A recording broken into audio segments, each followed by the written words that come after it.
کیا نئے القاب سے مولا نے پکارا. على عباده الذين اصطفى أما بعد. قال الله تبارك وتعالى في القرآن المجيد: أعوذ بالله من الشيطان الرجيم. وقضى ربك ألا تعبدوا إلا إياه وبالوالدين إحسانا إما يبلغن عندك الكبر أحدهما أو كلاهما فلا تقل لهما اف ولا تنهرهما وقل لهما قولا كريما.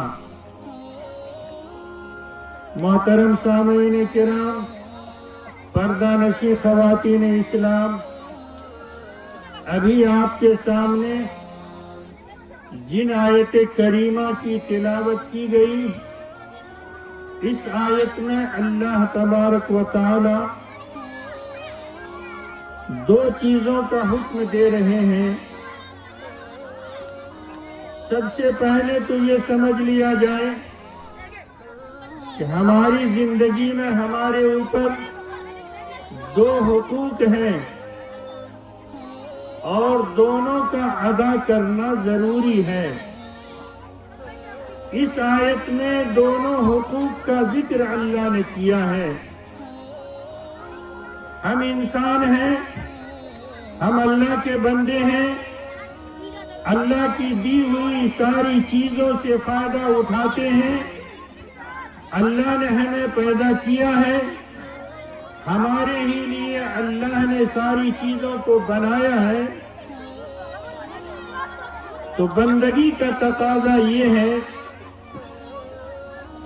کہ ہم اللہ کی عبادت کریں، ہم اللہ کی بات کو مانیں، ہم اللہ کے حکم پر عمل کریں، اللہ کی مرضی کے مطابق اپنی زندگی کو گزاریں. یہ ہے حقوق اللہ، اللہ کا حق بندے پر. اور یہ حق ایسا ہے، کہیں پر فرض ہے، کہیں پر واجب ہے، کہیں پر سنت ہے.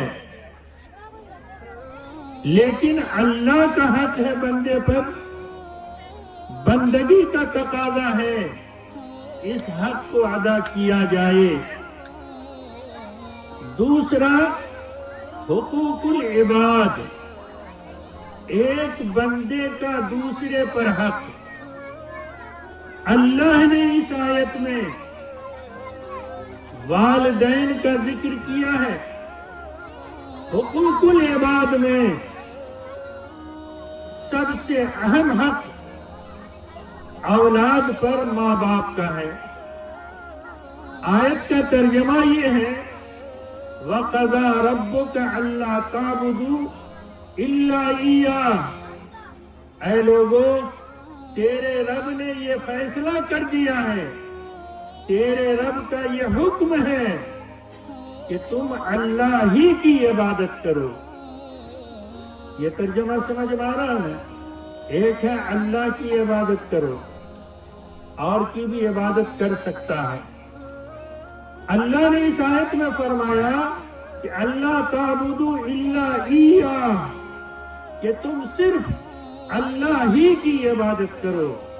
اس کا مطلب یہ ہے کہ اللہ کے علاوہ کوئی ایسی ذات نہیں ہے بندہ جس کی عبادت کرے، جس کے سامنے سر کو جھکائے، جس سے اپنی منتیں مانگے، اپنی مراد مانگے. وہ ذات صرف اللہ کی ہے، وہ ہے اللہ تعبدوا الا ایہ، اسی کی عبادت کرو. میں اگر کمی رہ جائے، اللہ کے حق میں اگر کوتاہی ہو جائے، اللہ کے حق میں اگر کمی ہو جائے، اللہ غفور الرحیم ہے، اللہ با اختیار ہے. لیکن دوسرا جملہ وَبِالْوَالِدَيْنِ إِحْسَانًا، کہ اے لوگوں، اپنے ماں باپ کے ساتھ حسن سلوک کرو، اپنے ماں باپ کے ساتھ اچھا برتاؤ کرو، اپنے ماں باپ کی خدمت کرو. اپنے ماں باپ سے دعائیں لو. یہ حق تمام حق سے، بھائی کے حق سے زیادہ ماں باپ کا حق، پڑوسی سے زیادہ ماں باپ کا حق، دوست احباب سے زیادہ ماں باپ کا حق. تمام حقوق العباد میں ماں باپ کا حق زیادہ ہے. اللہ نے فرمایا اما یبلغن عندک الکبر احدہما او کلاہما، اے لوگو اگر تمہارے ماں باپ میں سے دونوں یا کوئی ایک بڑھاپے کو پہنچ جائیں، فلا تقل لہما اف، ان کو اف تک نہ کہو، ان کی بات کو جھڑکو نہیں، ان کی بات کو ٹالو نہیں، ان کو جھجک کے کوئی جواب نہ دو. اور اللہ سے دعا یہ کرو اور ان کے ساتھ وَقُلْ لَهُمَا قَوْلًا كَرِيمًا، نرمی سے بات کیا کرو. ایک حدیث میں آیا ہے اللہ کے نبی صلی اللہ علیہ وسلم سے صحابہ نے پوچھا سب سے زیادہ کس کا حق ہے؟ کہا اے اللہ کے نبی میرے اوپر سب سے زیادہ کس کا حق ہے؟ کہا تیری ماں کا. پھر صحابہ نے پوچھا اے اللہ کے نبی اب کس کا حق ہے؟ کہا تیری ماں کا. پھر تیسرے دفعہ پوچھا کس کا حق ہے؟ کہا تیری ماں کا. پھر چوتھے دفعہ پوچھا اے اللہ کے نبی کس کا حق ہے زیادہ؟ چوتھے دفعہ میں اللہ کے نبی نے فرمایا تیرے باپ کا. اس کا مطلب یہ نہیں ہے کہ ماں کے ساتھ زیادہ برتاؤ کیا جائے، باپ کے ساتھ کم کیا جائے، نہیں، بلکہ قرآن مقدس میں دوسرے جگہ اس جواب کی وضاحت ہے. کیا ہے؟ وَوَصَّيْنَا الْإِنسَانَ بِوَالِدَيْهِ إِحْسَانًا، کہ اللہ نے حکم دیا ہے اولاد کو کہ ماں باپ کے ساتھ حسن سلوک کرو، اور کہا حملتہ امہ وہنا علی وہن وفصالہ فی عامین، کہ تم کو بوجھ پہ بوجھ، پریشانی پہ پریشانی، وہنن علی وہن وفصالہ فی عامین. اللہ کے نبی نے جو اس صحابہ کو 3 مرتبہ کہا ماں کا حق ہے، کیوں؟ حملتہ امہ وہنا علی وہن، ایک تو 9 مہینہ پیٹ میں لیے چلتی ہیں، ایک پریشانی، دوسری پریشانی بچہ جننے کے وقت میں، ڈلیوری کے وقت میں، اور تیسری پریشانی 2 سال اس کو دودھ پلانے میں.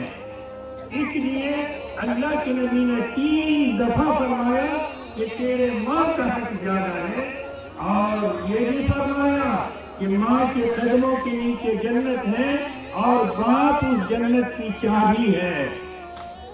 اب تو ذہن صاف ہو گیا کہ صرف ماں کی خدمت کرتے رہیں کہ جنت مل جائے گی، لیکن چابی تو باپ کے پاس میں ہے. اس لیے باپ کو بھی راضی کرنا ہوگا، ماں کو بھی راضی کرنا ہوگا، تاکہ اس چابی سے جنت کھل جائے. بہت سارے لوگ بھول کرتے ہیں، ماں باپ کو ستا بھی دیتے ہیں، گالی گلوچ بھی کرتے ہیں، بہت ساری باتیں ہیں، زمین بھی ہڑپ لیتے ہیں، مال بھی بے ایمانی کر لیتے ہیں، اور ذہن میں ایک بات بیٹھ گئی ہے کہ اخیر عمر میں حج کر لیں گے معاف ہو جائے گا. یہی نا اکثر کی حج سے پہلے تو پتہ نہیں جتنا کچھ کرنے کا ہے پورا جھاڑو سے بٹور لیتے ہیں ساری چیزیں. یاد رکھیے حج کرنے سے وہی گناہ معاف ہوگا جو حقوق اللہ ہے. نماز نہیں پڑھا، روزہ نہیں رکھا، زکوٰۃ نہیں دیا، شراب پیا، جھوٹ بولا، یہ اللہ معاف کر دے گا. یہ اللہ کا حق ہے. لیکن کسی کو گالی دیا، کسی کو ستایا، کسی کی آبرو کو لوٹا، کسی کو رسوا کیا، کسی کے عیب کے پیچھے پڑا، کسی کو حقیر سمجھا، کسی پر ظلم کیا، یہ حق حج کرنے سے بھی معاف نہیں ہو۔ یہ ہے حقوق العباد، اہم ہے، بڑا اہم مسئلہ ہے۔ اس لیے حقوق العباد پر پوری نگاہ رہنی چاہیے۔ ماں باپ کی خدمت کیجیے، ماں باپ سے دعائیں لیجیے۔ نوجوان یہ پوچھ دیتے ہیں ہم سے بھی کہ امام صاحب آپ ہر تقریر میں کہتے ہیں کہ ماں باپ کا حق ہے، ماں باپ کا حق ادا کرو۔ ٹھیک ہے، کھانا دیں گے، کپڑا دیں گے، خدمت کریں گے، اچھی بات، نرمی سے پیش آئیں گے۔ وہ پوچھتے ہیں تو کیا اولاد کا حق باپ پر نہیں ہے؟ کیا اولاد کا حق ماں پر نہیں ہے؟ ہم ان کو سمجھاتے ہیں جی ہے۔ حدیث مبارک ہے، اللہ کے نبی صلی اللہ علیہ وسلم نے فرمایا من ولد لہ ولد، کہ جس کو اللہ اولاد عطا کرے۔ یہ نوجوان آپ تھوڑا دھیان سے سنیں گے، بوڑھے بزرگ تو ہو گئی، انہوں نے تو اولاد کی تربیت کر دیا، جوان کر دیا، گھر بنا دیا، لیکن نوجوان اللہ کے نبی نے فرمایا من ولد لہ ولد، جس کو اللہ اولاد عطا کرے۔ ولد کا لفظ ہے، ابن کا لفظ نہیں ہے۔ ابن کہتے ہیں بیٹا کو اور بنت کہتے ہیں بیٹی کو۔ مسلمان کیا بلکہ آج کا فیشن، اتنے سارے مرد ہیں، اس میں ہم بھی داخل ہیں، سب ہیں، سب کی یہ خواہش ہوتی ہے کہ میرے بستر پر، میرے بغل میں، میرے پہلو میں، میرے آمنے سامنے کوئی عورت ہوتی تو بڑا مزہ ہوتا ہے نا۔ یہ انسان کی فطرت ہے، ہونی چاہیے، عورت سے محبت ہونی چاہیے۔ مگر دیکھیے تو کیا الٹا معاملہ ہے، چاہت ہوتی ہے کہ عورت بغل میں رہے، مگر جب شادی ہوتی ہے تو بیٹی کی پیدائش کو منحوس سمجھتا ہے۔ ارے پاگل، جب بیٹی پیدا ہوگی تب تو بغل میں عورت ہوگی، ہے نا۔ ڈی این اے ٹیسٹ کروا لیتا ہے، حمل میں دیکھتا ہے کہ اگر بیٹی ہے تو دوا کھلا کے حمل کو گروا دیتا ہے۔ آپ دنیا کی عدالت میں بچ جائیں، لیکن اگر حمل کو ضائع کر دیا تو اللہ کے ہاں 302 کے مدالے ہوں گے۔ لڑکی بھی اولاد ہے، تو اللہ کے نبی نے فرمایا من ولد لہ ولد، جس کو اللہ اولاد عطا کرے تو باپ کی پہلی ذمہ داری یہ ہے فَلْيُحْسِنِ اسْمُهُ، اپنے اولاد کا اچھا نام رکھے۔ اچھا نام، ابھی تو چکو ہے، پپو ہے، ٹنکو ہے، اور پتہ نہیں ڈبلو ہے، ببلو ہے، اور پتہ نہیں کیا سب، کتنا نام ایسا ہے۔ اس نام کا شریعت میں کوئی اصل نہیں ہے۔ باپ کی یہی سنیے جو ہم سے اعتراض کرتے ہیں کہ کیا اولاد کا حق نہیں ہے؟ یہ حق ہے۔ سب سے پہلا یہ ہے کہ باپ اپنے اولاد کا اچھا نام رکھے، اور اس کے بعد وَأَدَبَهُ، اپنے اولاد کو ادب سکھائے، تعلیم سکھائے، دین سکھائے، اللہ کی پہچان کرائے، حدیث قرآن کی تعلیم دے۔ ہم تو اتنے گرے مسلمان ہیں کہ اپنے بچے کو ہم سلام تک نہیں سکھا سکے۔ ہم مسلمان جو اللہ کے نبی نے فرمایا وَأَدَبَهُ، تعلیم سکھاؤ، ہم بچے کو سلام نہیں سکھائیں گے، ہم اس کو کہتے ہیں چاچا، یہی کہتے ہیں۔ سلام سکھا دیجئے تو اس معاملے میں باپ کی ذمہ داری پوری ہو جائے گی۔ اور آپ نے چاچا سکھا دیا تو آپ نے یہودی کے ایک رسم کو رواج دے دیا۔ مصافحہ سکھائیے، ابا کہنا سکھائیے۔ یہاں لوگ پاپا سکھاتے ہیں، پاپا بسکٹ بڑا خوش قسمت ہے،